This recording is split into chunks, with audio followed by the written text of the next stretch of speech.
Estamos começando mais uma jornada da nossa providência de estudar o direito do trabalho e, na aula passada, nós paramos nas partes finais da classificação de fontes e terminamos dizendo que essas fontes elas carregam a norma para nós e que a norma é que é a verdadeira condicionante da nossa conduta em sociedade. Ao condicioná-la, a transforma em conduta jurídica. Não importa se ela é antes conduta familiar, conduta econômica, conduta religiosa, conduta política, de que tipo for. Ao ser abrangida por uma norma, nós dizemos que a norma está incidindo sobre a fonte, quer dizer, caindo, se projetando sobre ela, e então jurisdicizando-a. Essa palavra complicada, de que eu não gosto muito exatamente por ela ser complicada, é que mostra o aparecimento do fenômeno jurídico no mundo dos fatos.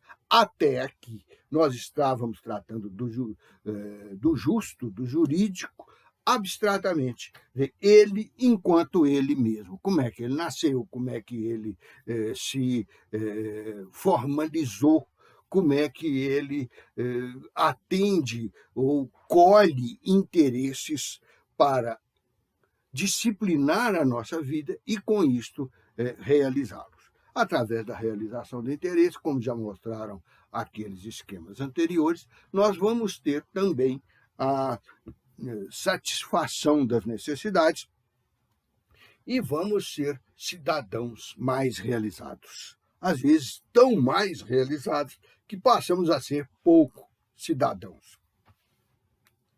Isso ocorre quando o império do direito visa mais manter a situação de poder e de realização dos próprios interesses, de satisfação das próprias necessidades, a favor de uma casta, uma classe, uma equipe, um conjunto de pessoas dominante e que não quer perder aquele domínio. Então, o direito é um dos instrumentos mais importantes, ao lado, obviamente, da economia, da repartição do poder econômico.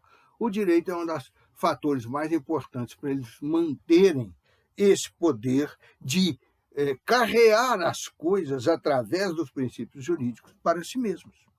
E, ao mesmo tempo, o direito pode servir para o objetivo contrário, dependendo de quem o faz e de quem o aplica. Neste caso, ao invés de olhar o problema da aplicação do direito nos casos concretos de cima para baixo, com uma incidência, nós estaremos olhando de baixo para cima, quer dizer, as necessidades do mundo real, os interesses que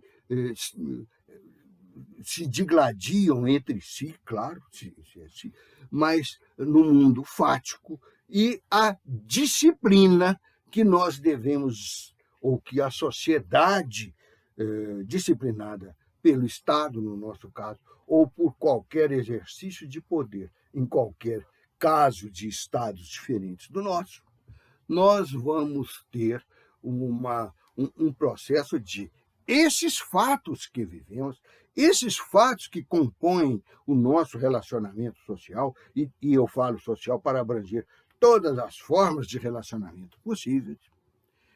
Então, todos esses fatos estão compondo a nossa relação,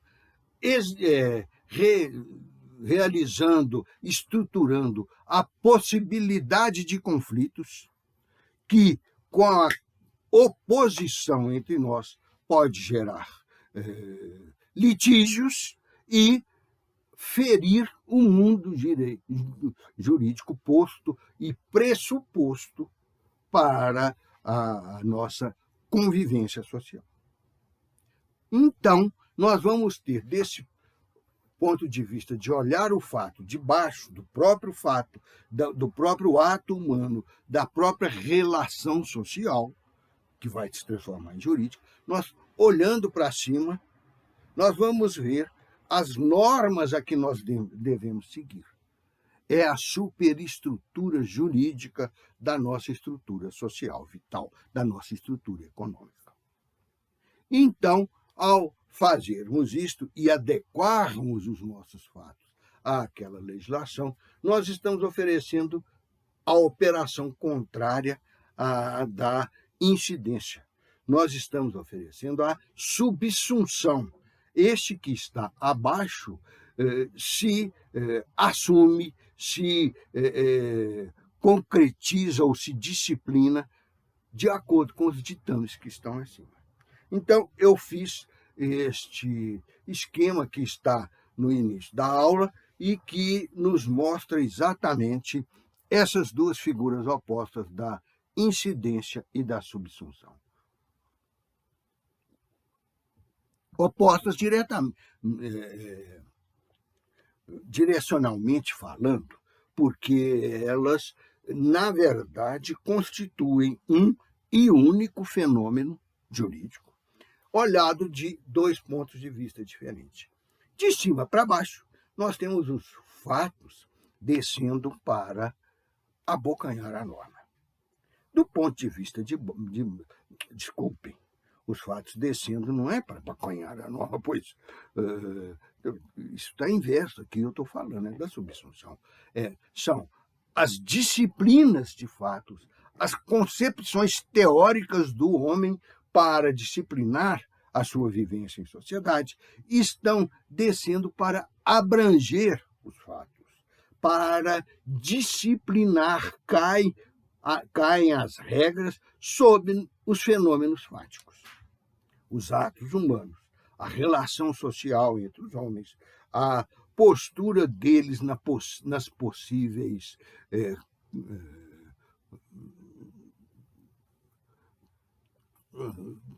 contusões, conflitos entre o direito como norma e a vida como fato, como ato, como relacionamento.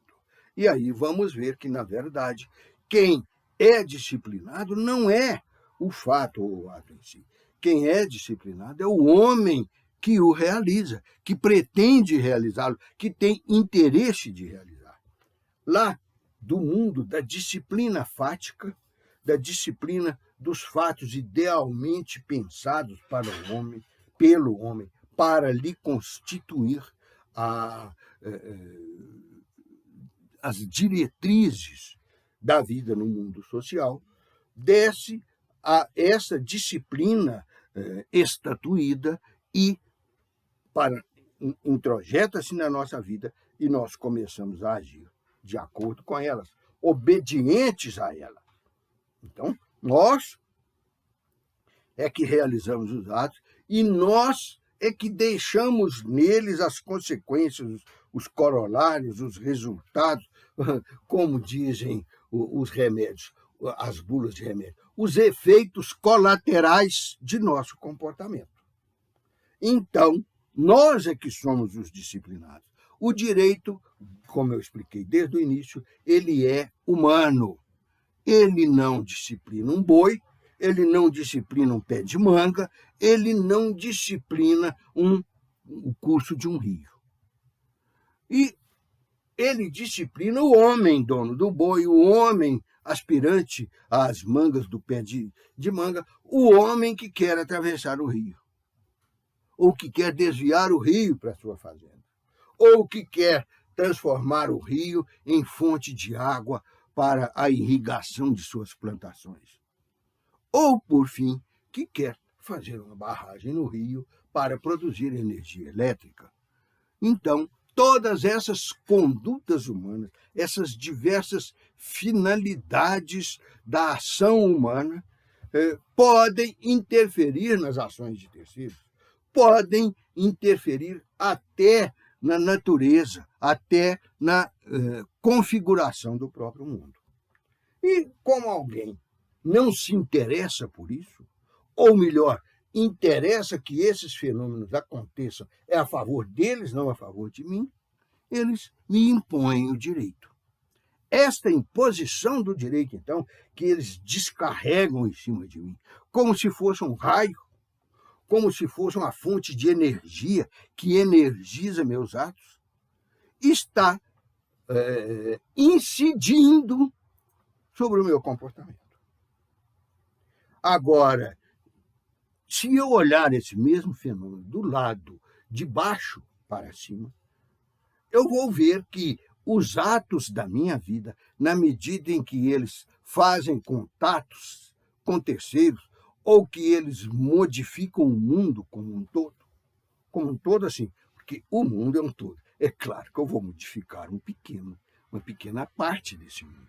Eu posso só tirar um parafuso na quina de um barraco de madeira que está mal pregado. Com a tirada daquele parafuso, o barraco rui todo, se desmancha. Eu, então, porque fiz esse pequeno ato, me tornei responsável por toda aquela tragédia. Então, vejam que o ato humano ele pode ser de pequena monta, mas o homem é responsável, ou merecedor, pelas consequências dele. É pelo papel dele em realizar ou em danificar o interesse dos outros conviventes naquela sociedade. E aí, então, com isto, nós já podemos ver que tem, primeiro, a incidência e a subsunção, que é o mesmo fenômeno de juridicização, olhado das duas pontas desse fenômeno, da ponta abstrata, da consciência humana, e da ponta dos atos humanos, da ponta ativa, que são os fatos do mundo. Então, com a subsunção ou com a incidência, nós estamos sempre aplicando normas ou sofrendo as aplicações delas. E aí vem... O que é essa norma? Nós já falamos nas fontes e mostramos que elas são o transporte, elas são a comunicação. Elas conduzem, por serem o transporte e a comunicação, elas conduzem à aplicação daquelas normas. Norma, então, é o menor... a menor manifestação de vontade vigente para condicionar o comportamento humano em sua vida relacional, em sua vida social relacional. Então, isto aí é que é a norma. Então, quando eu falo não matarás, eu estou determinando uma norma que, no nosso Código Penal, o artigo 121, falada, tem uma forma diferente. Lá está escrito matar alguém, pena de 121 anos, de 6 a 121 anos, e vem descrevendo o detalhamento e aumentando, diminuindo a pena e tal. Faço um capítulo inteiro com isso. Mas a norma básica foi aquela de não matarás. Então, ao ler o artigo 121 do Código, da mesma maneira que ao ler o mandamento lá da tábua de Moisés, eu fico informado de que a sociedade me impediu de matar. No caso de cá, a sociedade jurídica. No caso de lá, a sociedade e a realidade religiosos, espirituais, imemorialmente religiosos e espirituais. Então, dentro deste quadro, nós vamos ver que as fontes contêm as normas. Elas são o pacote que nos jogam na cabeça através da incidência, ou que nós buscamos no andar superior, ou buscamos no no depósito de normas, que são os códigos, as leis, a Constituição e tal, buscamos lá o que vamos aplicar na nossa vida, ou o que nós vamos trazer à nossa vida para encaixar nele.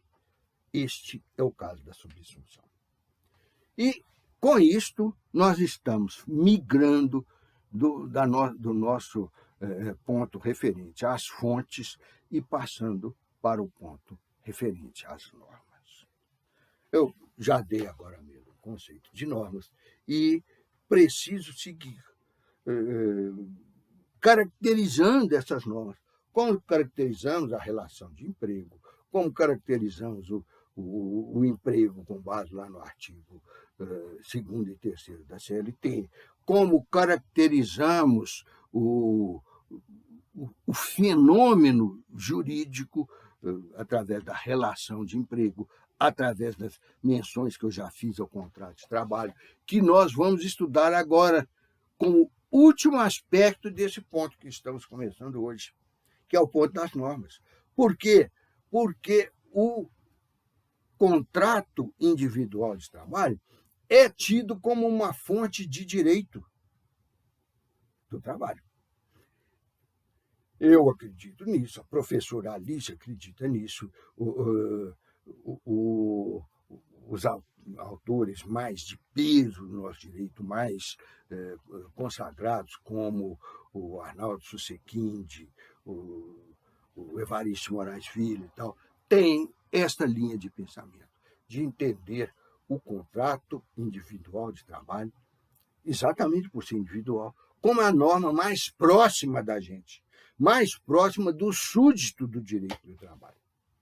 Já outros autores, entre eles o nosso professor Maurício Godinho Delgado, entende que o contrato de trabalho não é fonte porque ele não é generalista, porque ele não faz uma abstração suficiente, porque ele não detém, além de não deter a generalidade e não deter a abstração, ele não tem uma posição de força, quer dizer, uma posição de implantar outras normas para baixo dele, como tem as fontes do direito do trabalho. Nisso, eu lembro a vocês do Kelsen, que cada andar da pirâmide do Kelsen determina uma autoridade e autoriza um tipo de norma para essa autoridade fazer. Então, essa autoridade faz a norma que vai incidir sobre a sociedade. E a sociedade, ao acatá-la, está se subsumindo à norma feita por aquela autoridade. E assim é para todas as normas. Quando chega no contrato individual de trabalho, ela está fazendo isso do mesmo jeito. A fonte está fazendo a mesma coisa. Só que ela recebe o influxo de todos os degraus anteriores da nossa pirâmide maia, mas ela não passa para um degrau seguinte, a não ser para o degrau dos atos unilaterais, que, por serem unilaterais, não se vinculam demasiadamente aos próprios contratos. Mas não se vinculam como e por quê? Não se vinculam porque eles partem prioritária e primariamente da vontade daquele unilateral, daquela pessoa que está do único lado daquela fonte do direito, do lado de fazê-la, do lado de impor o seu poder jurídico para fazê-la e com ela impor-se à conduta, ou melhor, ao comportamento dos a ela submetidos.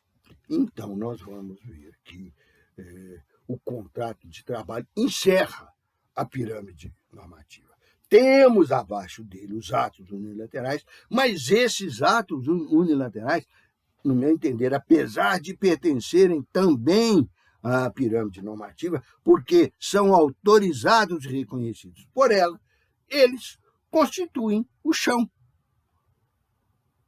na visão do Hans Kelsen, para aquela visão que eu dei da pirâmide invertida. eles constituem o ápice, eles constituem a cobertura do edifício jurídico. Eles estão onde os homens estão. Por quê? Porque eles se aplicam à vida concreta e imediata deles. Então, visto isso, nós já podemos começar a trabalhar o que é fonte. Não, desculpe, fonte nós já trabalhamos. Nós podemos começar a trabalhar o que aquele caminhão das fontes transportou para nós, que são as normas. Norma vem do latim da mesma raiz de normal, de normalidade, e aqui ele assumiu um outro ponto além, que é a normatividade. Isto quer dizer, então, que o direito, através das normas, busca normalizar a nossa vida, padronizar a nossa vida, impor um tipo de vida coexistente para todos os membros da sociedade. Por isto é que são as normas que disciplinam os indivíduos em sua vida social e, como resultado, a própria vida social fica também disciplinada, porque se todos os nossos atos dentro dela obedecem à disciplina jurídica, ela é a mais jurídica de todas as condições de existência no mundo. Por quê? Porque engloba todo o edifício jurídico que nós acabamos de mencionar, a nossa pirâmide maia invertida. Vejam lá nos esquemas e nos gráficos que eu já passei este caso da pirâmide invertida. E aqui, então, nós já sabendo que norma é cada um dos tijolinhos impositivos na construção, de cada um deles eu assumo uma conduta, e de cada um deles eu assumo a forma como vou me comportar dentro dessa conduta. Já expliquei para vocês o fenômeno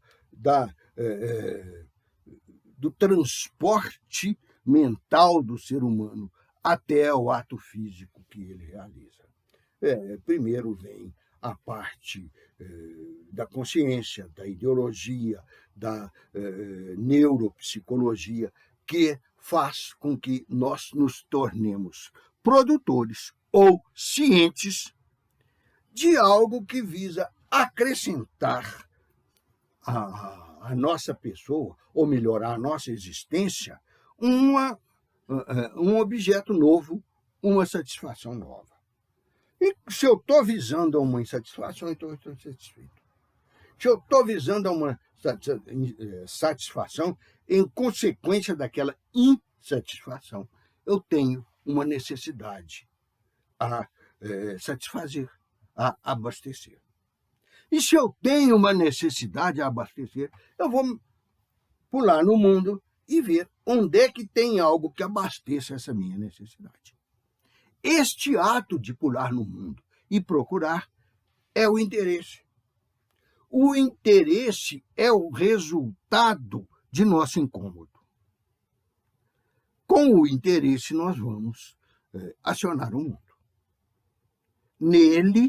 Neste acionamento do mundo, como eu já expliquei, o interesse é um binóculo, um telescópio, uma forma de ver, uma forma de observar, até que eu encontre alguma coisa, isso aqui eu estou recordando as primeiras aulas, até que eu encontre alguma coisa que possa me atender. Coisa, atuação de outro, serviço, fenômeno natural, qualquer coisa. Então, eu pego a minha atenção e dirijo para essa alguma coisa. Porque nela eu estou vendo uma possibilidade de me satisfazer.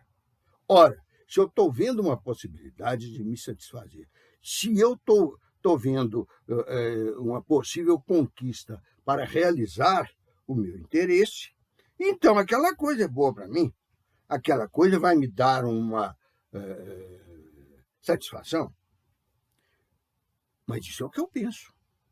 Eu posso pegar um copo de cachaça, achar que é um copo d'água e virar na boca. E aí vou assustar, porque não era o que eu queria. Como posso também fazer o contrário, né? Pegar água que enferruja e beber como se fosse cachaça que desobstrui a serpentina do corpo humano. Né? Mas então, quando eu descubro naquela coisa essa capacidade de realizar o meu interesse, eu estou atribuindo à coisa utilidade. Uma utilidade. Posso até errar nessa atribuição, igual esse exemplo que eu dei no copo d'água e de vários outros que eu dei naquela época que nós analisamos esse fenômeno de formação da vontade e do ato humano com mais detalhe. Pois bem, a coisa, então, tem uma possível qualidade que é útil a mim. De acordo com a minha visão, eu acho que ela é útil. E aí eu vou atrás. Aplico meus interesses nela, retiro dela a utilidade, jogo a utilidade nas minhas necessidades, nas minhas insatisfações, e dali resulta que eu estou realizado naquele assunto.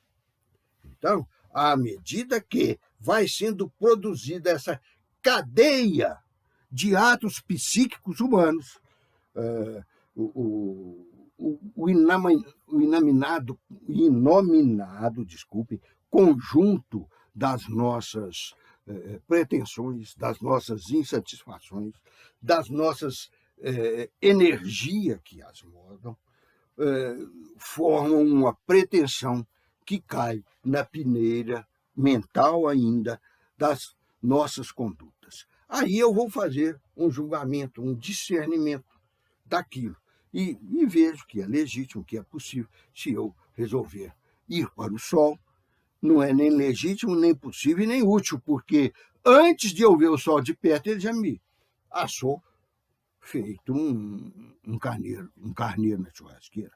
Então, este não é útil. Eu atribuí erradamente uma utilidade que eu nem sei qual é a ele. Mas vamos pegar as outras que são úteis. O carneiro não sou eu, o carneiro está lá na churrasqueira e é útil para mim, para satisfazer a necessidade de comer aquela carne tenra e macia de carneiro. Então, eu encontrei a minha utilidade. E como é que eu vou fazer? Eu não sei fazer isso, eu não sei assar o carneiro, eu não sei pegar o carneiro no pasto, eu não sei a diferença entre um carneiro e um porco no mato. Como é que eu faço? Eu arranjo alguém para fazer. Então, eu estou estabelecendo uma relação jurídica visando satisfazer o meu desejo, o meu interesse, a minha necessidade de ter um carneiro assado. Quer dizer, uma necessidade que eu atuo sobre o mundo. E, neste caso, especialmente, é uma necessidade fatal para o carneiro, mas imensamente agradável para mim. Mas só que eu não sei fazer. Então eu contrato a outra pessoa. Ou ela vem porque é muito minha amiga e quer compartilhar o carneiro comigo, ela assa, eu dou o carneiro e nós dois comemos e bebemos o carneiro em conjunto.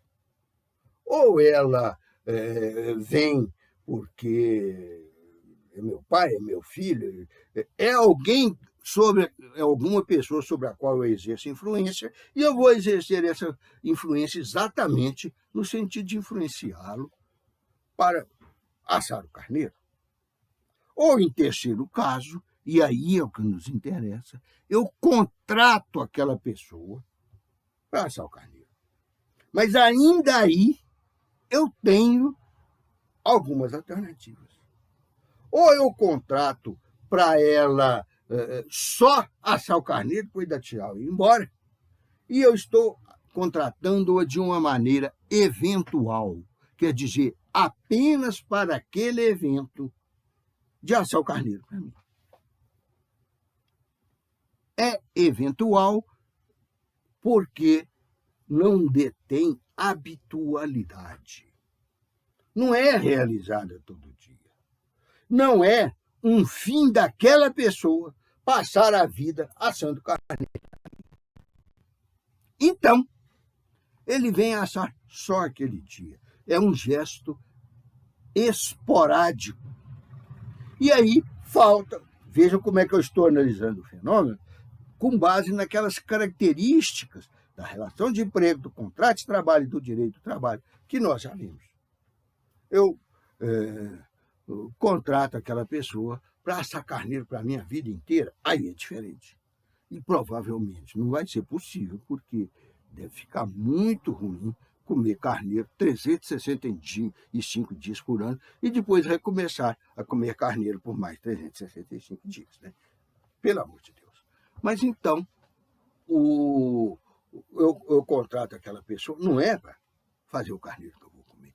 Eu contrato aquela pessoa para passar a minha roupa, lavar e passar a minha roupa, tirando dela toda a gordura que eu deixei cair do carneiro que eu comi. Então ela vai lavar e passar a roupa todo dia, já que nós estamos comendo carneiro todo dia. É o nosso prato de sustentação. Pois bem, esta pessoa está fazendo algo necessário à minha vida, está atendendo a uma necessidade minha. A necessidade é que eu tenha a roupa limpinha. O que ela está fazendo, o fazer dela é retirar as sujeiras daquela roupa. O meu interesse é que ela faça isto para manter a minha roupa limpinha. Então, quando ela manter a minha roupa limpinha, mantiver a minha roupa limpinha, eu vou estar realizando a minha necessidade, ou satisfazendo a minha necessidade, através de quê? Através da realização do meu interesse. Eu vou estar tomando para mim, introjetando em minha vida o objeto do interesse, o objeto capaz de realizar o meu interesse, de ter a roupa limpa. E aí, então, qual que é a utilidade que faz isto? A utilidade que faz isso é o trabalho da pessoa que vai lá, vai passar todo dia. 365 dias por ano, mais um dia nos anos bissextos, de 4 em 4. Então, fechou o meu fenômeno. Só que aí, no meio disto, eu tive regras a cumprir. Eu não podia pegar a roupa e lavar na casa do Cidinho. Eu não podia comprar um escravo para lavar aquela minha roupa, que hoje é proibida a escravização no Brasil. É crime a gente usufruir do trabalho alheio, reduzindo a pessoa à condição análoga à de escravo. Isso é crime. Então, eu não posso fazer isso. Eu vou ter que pagar um valor a ela para lavar. E se for a primeira que vai lavar uma vez só, ou a que vai fazer o carneiro uma vez só, por falta das características que eu mencionei agora mesmo, eu estarei estabelecendo com ela um contrato de trabalho autônomo, naqueles primeiros em que ele vem de graça, porque eu sou pai, me mando, porque qualquer um outro fenômeno que faz com que ele queira fazer aquilo de graça para mim, eu estou estabelecendo uma relação não onerosa. Então, a relação autônoma, a relação não onerosa, ou então ele está fazendo de favor para mim e ele é que determina como é que vai fazer. Se vai fazer o carneiro numa vinhada, ele cozido no vinho, e quanto mais a gente come carneiro, mais a gente fica bêbado. Ou então vai fazer assado no espeto, ou vai fazer todo picado numa compota. São várias alternativas que, se eu faço, eu estou determinando a ele. Se ele faz, ele está fazendo o meu carneiro autonomamente aos meus desígnios. Então, não é relação de emprego, na outra hipótese aqui é. juntei aquelas características todas, descobri que era relação de emprego. Então, como é que vamos fazer isso? Você chega em casa às 7 horas da manhã, você vai buscar a churrasqueira no vizinho, que eu emprestei para ele há 2 anos e meio e ele ainda não me devolveu, com certeza estava com medo de sair de casa por causa da pandemia, e vamos por aí afora, até chegar em algum ponto em que ele me entregue o carneiro pronto na bandeja, ou os pedaços de carneiro na vasilha, ou o espeto, enfim. O jeito que ele escolheu vai influenciar a maneira que ele vai me entregar.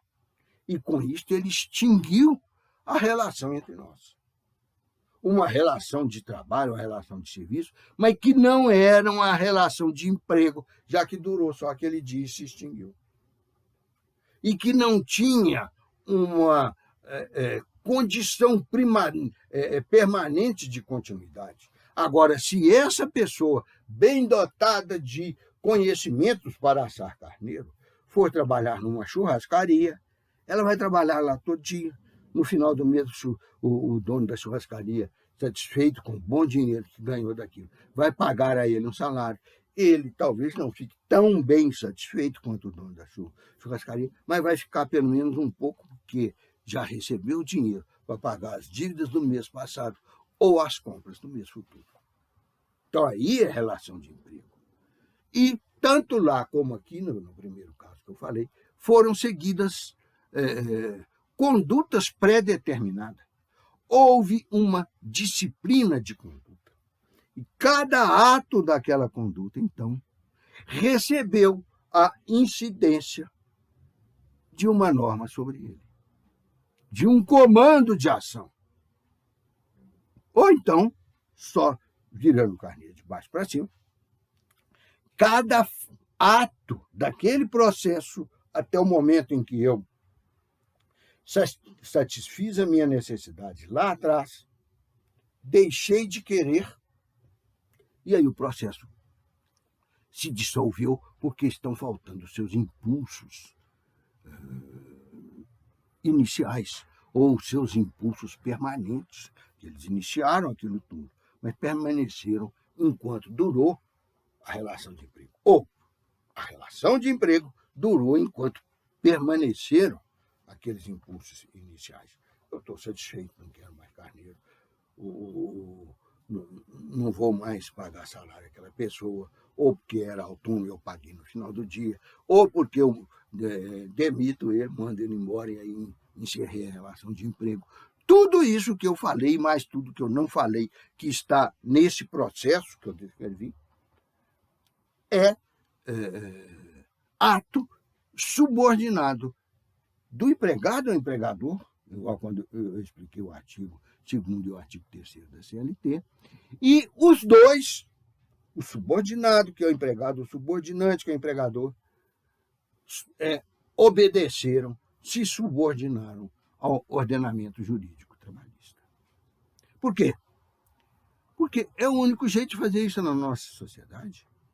Nós não podemos mais reduzir os outros ao empregado, à condição de escravo. Nós não podemos mais entrar em guerra com o outro e depois que vencemos, chegarmos a nossa lança, a nossa espada nas costas dele, vai assando carneiro aí para mim. Não é assim que se faz. Por isso é que nós chamamos a nossa sociedade de civilizada.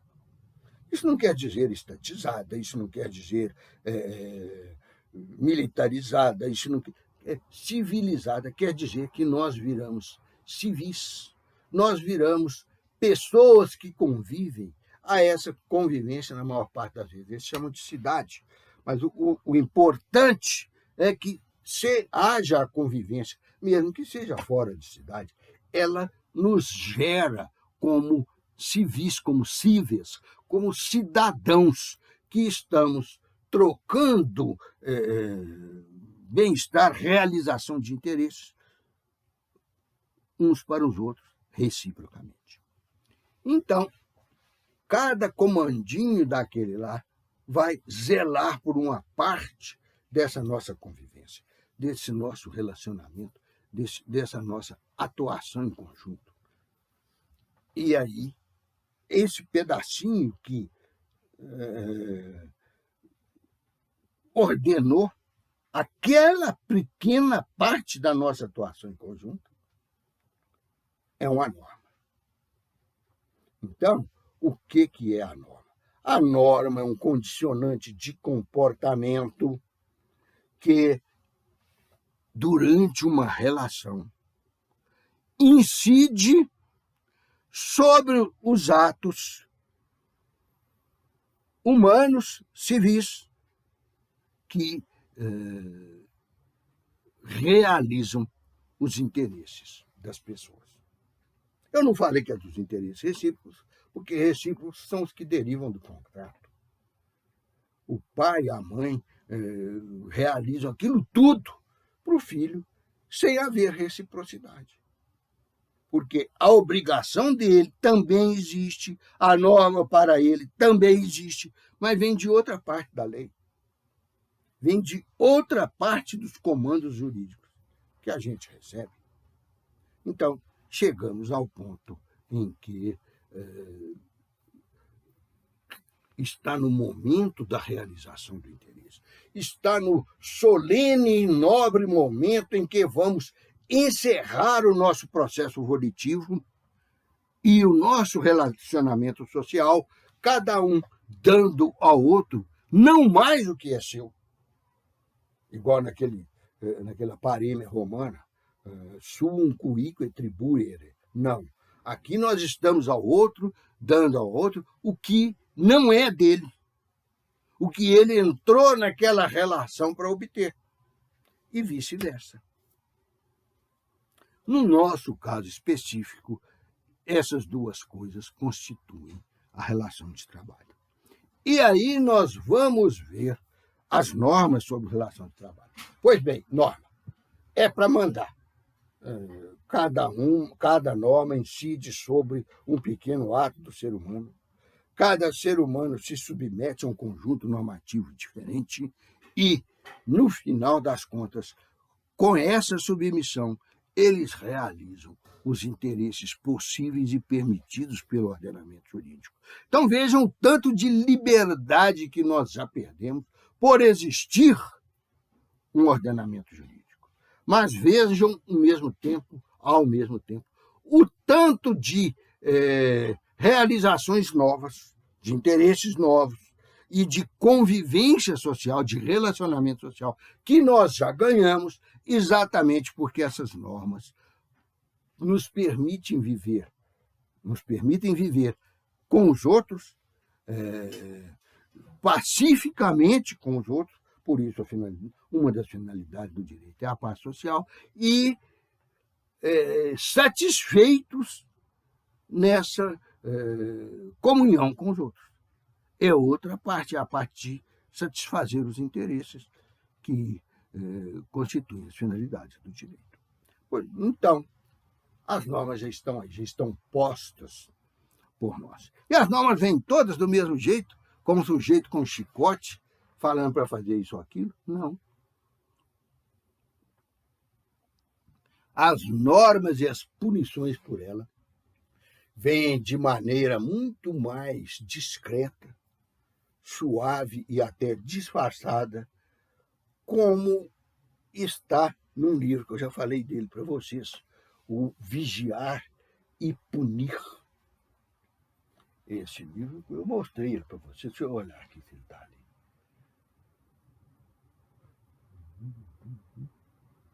Olha lá, está assim, Vigiar e Punir, do Michel Foucault. Todos vocês já viram falar nesse livro. Professor de introdução ao direito, de teoria geral do direito, e de hermenêutica, e, do outro lado, de direito penal, de direitos humanos, adoram esse livro. Vocês já viram isso? Tenho absoluta certeza, nos 2 ou 3 primeiros períodos desse nosso curso, que agora vocês já estão quase no final. Então, eles vigiam, punem, condicionam, determinam, proíbem e tal, e formam um tipo de vida que vai até mesmo caracterizar o indivíduo daquela sociedade. porque todos têm que se comportar de acordo com essa mesma norma. Todos, em parte. Tem os que estão superiores à norma, ou porque não são empregados, então não vão obedecer à norma lá empregatícia, ou porque são financistas e não vão obedecer à norma do plantador de alface, ou porque são poderosos, seja o poder econômico, seja o poder político de fazer normas, seja o poder religioso, seja o poder do grande empresário, que é o poder econômico também, mas no primeiro caso, os financistas, ele é muito maior e muito mais prejudicial e separador das relações sociais. Mas então, essas pessoas que têm poder são tratadas diferentes porque elas arrumam um direito para tratá-las diferente e melhor. Vamos tratar de quem obedece àquela norma de que o ordenamento jurídico é para todos. Aliás, há uma frase que se inverteu das constituições do Império, das constituições da Europa, lá do tempo do escravismo, logo depois do feudalismo, e antes dele também, reversamente, antes dele também, lá no Império Romano, na Grécia e tal, Esparta, o Estado emprestava para cada cidadão 7 escravos. Por que eu falei emprestava? Porque não doava para ele. Então ele não podia passar aquele escravo para terceiro, ele não podia matar aquele escravo. Ele estava usando um bem público colocado à sua disposição. 7 para cada pessoa. Aqui no Brasil, tinha donatário das capitanias hereditárias, donos de latifúndios que eles mesmos conquistaram e se disseram donos, donos de províncias que tiveram 1.200 escravos. Talvez até mais, aí eu não sei. A minha estatística só vai até nos 1.200. Mas em Esparta eram 7 para cada um. Doados, ou melhor, emprestados, cedidos a título precário pelo Estado para aquelas pessoas. Então, hoje, isso é proibido, então eu vou ter que arrumar outro tipo de relação para obter o trabalho de terceiros, e aí vem a nossa CLT e o nosso direito do trabalho dizendo como é que eu faço isso. Mas, vocês vejam, aquela CLT que eu acabei de mostrar é de 2016. Esta aqui já é de 2017. Vou mostrar para vocês. Olha lá, 2017. Então, elas têm dizeres diferentes porque foram feitas por algumas leis entre uma e outra e que modificaram os dizeres. E nesse período, 16, 17, já tinha começado a desmontagem do direito do trabalho ou a desregulamentação, desregulação, neoliberalismo, flexibilização da relação de trabalho. Esses nomes todos que existem para dizer que estávamos no período de agravamento da exploração da situação do empregado. Isso é econômico. No direito, isso corresponde à privatização das normas e do tratamento dos direitos do empregado. Mas então, aqui nesse livro mais novo, o artigo 8º, tem algo que vai nos completar a visão das fontes, das normas vigentes e tal, principalmente das fontes, que nós estamos transitando delas para as normas. Artigo 8º.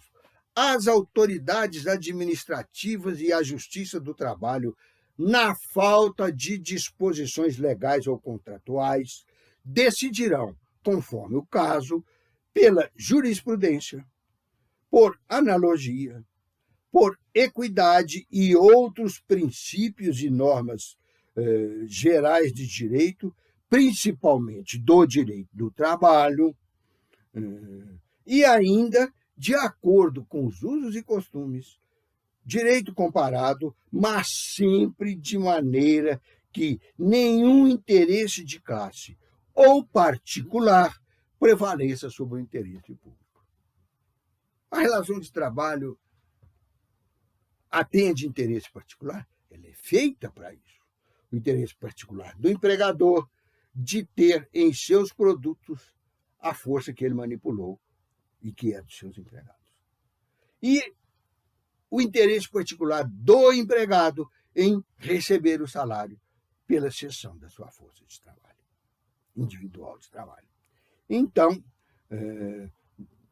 essas duas, que são o objeto final do contrato, à medida em que elas se entrosam e viram uma realidade, uma relação trabalhista, nós vamos ver que estão, então, de acordo com esse artigo, submetidas aos interesses sociais. Por exemplo, o transporte coletivo de Belo Horizonte parou. Qual que é mais importante? É o interesse do motorista que quer parar de passar fome com a sua mulher e seus filhos, aumentando o salário, ou é o interesse da população de ir para a sua casa para o seu trabalho? E indo para o seu trabalho, além de atender o interesse próprio, atender o interesse social, fornecendo à sociedade os produtos trabalhados por essas pessoas. Há um monte, uma pletora de formas de mensurar e de qualificar qual desses interesses vai ser o superior, vai ser o mais qualificado, para decidir entre eles. E essa miríade de formas de valorizar esses aspectos, tomar essas decisões, vão variar de acordo com a ideologia do Estado, com a ideologia e a cultura do indivíduo e com a ideologia presente na situação vigente, na situação de fato.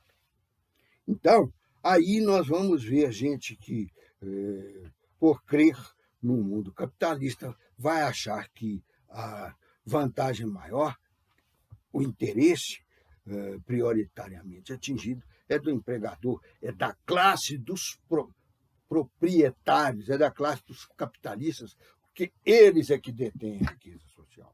Não, o fato de eu deter a riqueza é ponto contra mim. É demonstrativo de que eu tenho que atender aos outros, de que eu estou recolhendo para mim algo que vai fazer falta para um ou outro dentro da sociedade. Existe o outro que, por tendência, por ideologia socialista, entende que é o valor da sociedade, que atender a sociedade é que resolve todos os problemas. Então, o que ele vai fazer?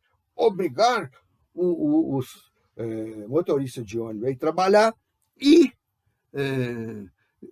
obrigar os empresários, os empregadores das empresas de ônibus a lhes aumentar o trabalho. Lhes aumentar o valor do trabalho, desculpe. Mas então, acabou esse artigo 8º, vem o seu parágrafo 1º. E o parágrafo 1º é que eu quero destacar aqui. O parágrafo 1º fala: o direito comum será a fonte subsidiária do direito do trabalho. Direito comum é o direito civil, é o direito econômico, o direito constitucional é incomum, ele está acima de todos os outros. Mas os outros são os comuns.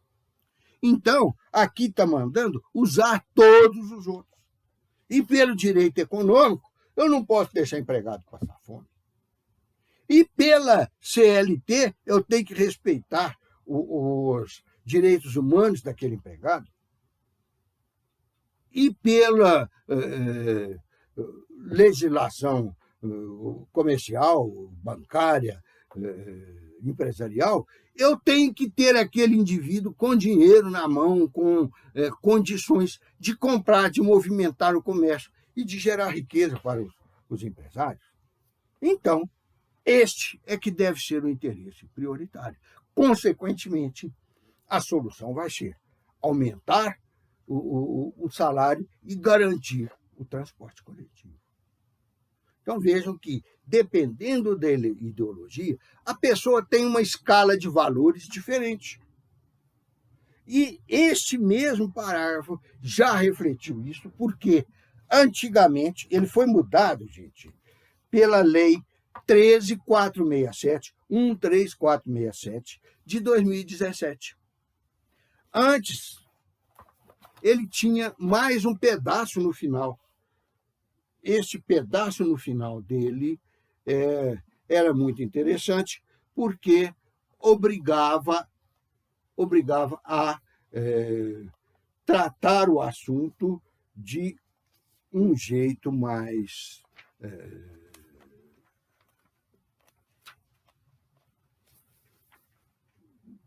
coerente, mais igualitário, mais equânime. Vamos lá a este aspecto que eu estou falando. Aqui, o artigo 8º. Vem o mesmo dizer lá do outro, depois tem um monte de modificações que ele já tinha sofrido antes, ou de outras coisas que aplica, eu vou comentar agora mesmo. E o parágrafo único. O direito comum será a forma subsidiária do direito do trabalho. Lá no outro, vocês viram que quando chegava nesse momento, tinha ponto. Será a fonte subsidiária do direito do trabalho, ponto. Aqui não. Em vez de ponto, tinha uma vírgula. Nos anos pretéritos, até 2017, e continuava. Naquilo em que não for incompatível com os princípios fundamentais do direito do trabalho.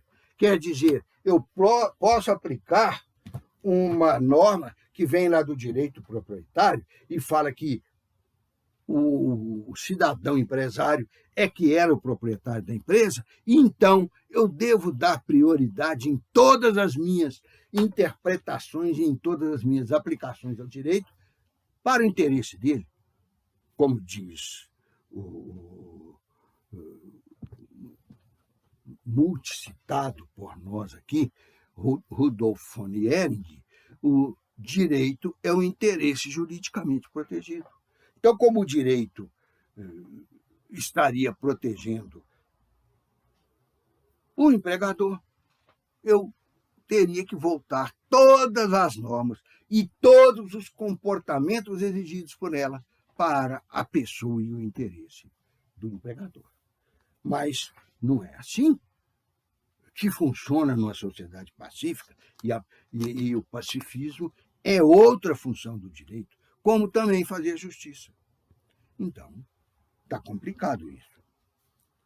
Depois vem o parágrafo 2º desse mesmo artigo e fala: súmulas e outros enunciados de jurisprudência editados pelo Tribunal Superior do Trabalho e pelos tribunais regionais do trabalho. Esses interessantes é que eles são da Justiça Federal. E Justiça Federal não tem campo, não tem competência para atuar no campo trabalhista civil. Olha, voltando à palavra civil ali.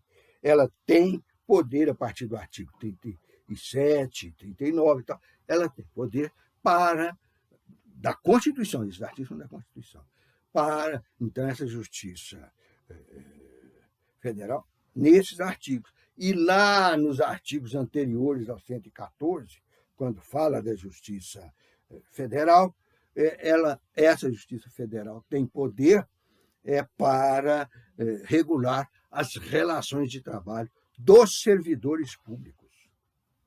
Então, os servidores públicos estão submetidos a ela. Nós não temos nada a ver com eles. Igual já passou e que estava no artigo 3º da Constituição, artigo 3º não, da Constituição também não, artigo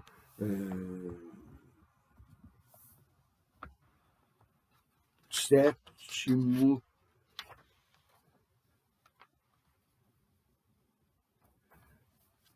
os preceitos constantes da presente consolidação, salvo quando for, em cada caso, expressamente determinado, em contrário, não se aplicam e vem. Empregados domésticos, já tem uma lei que determina que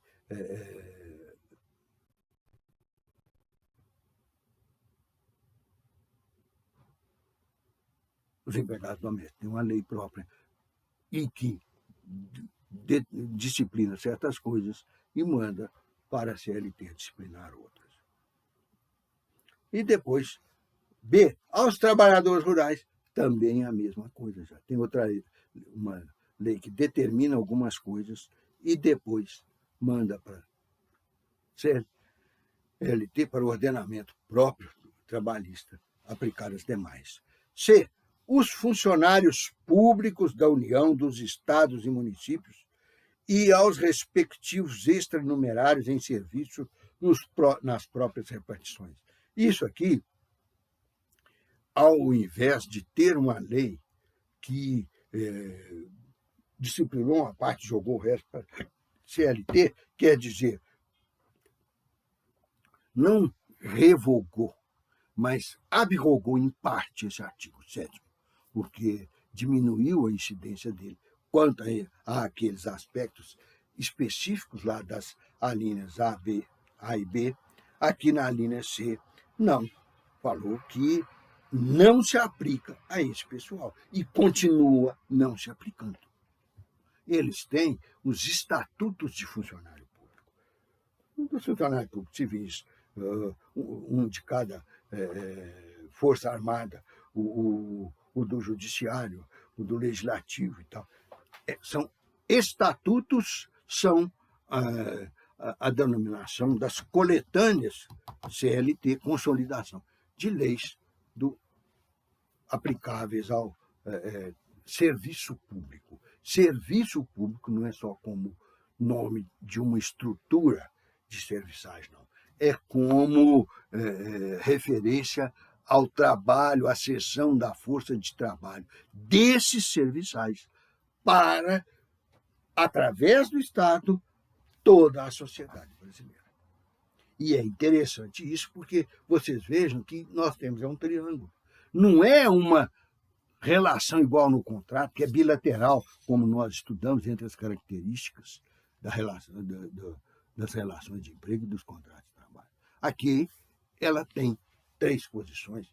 O trabalhador que presta o serviço, o Estado que organiza, que dá posse ao trabalhador, em vez de contratado, ele é empossado, e que organiza o serviço dele para entregar para a sociedade. E a sociedade que é a beneficiária final desse serviço.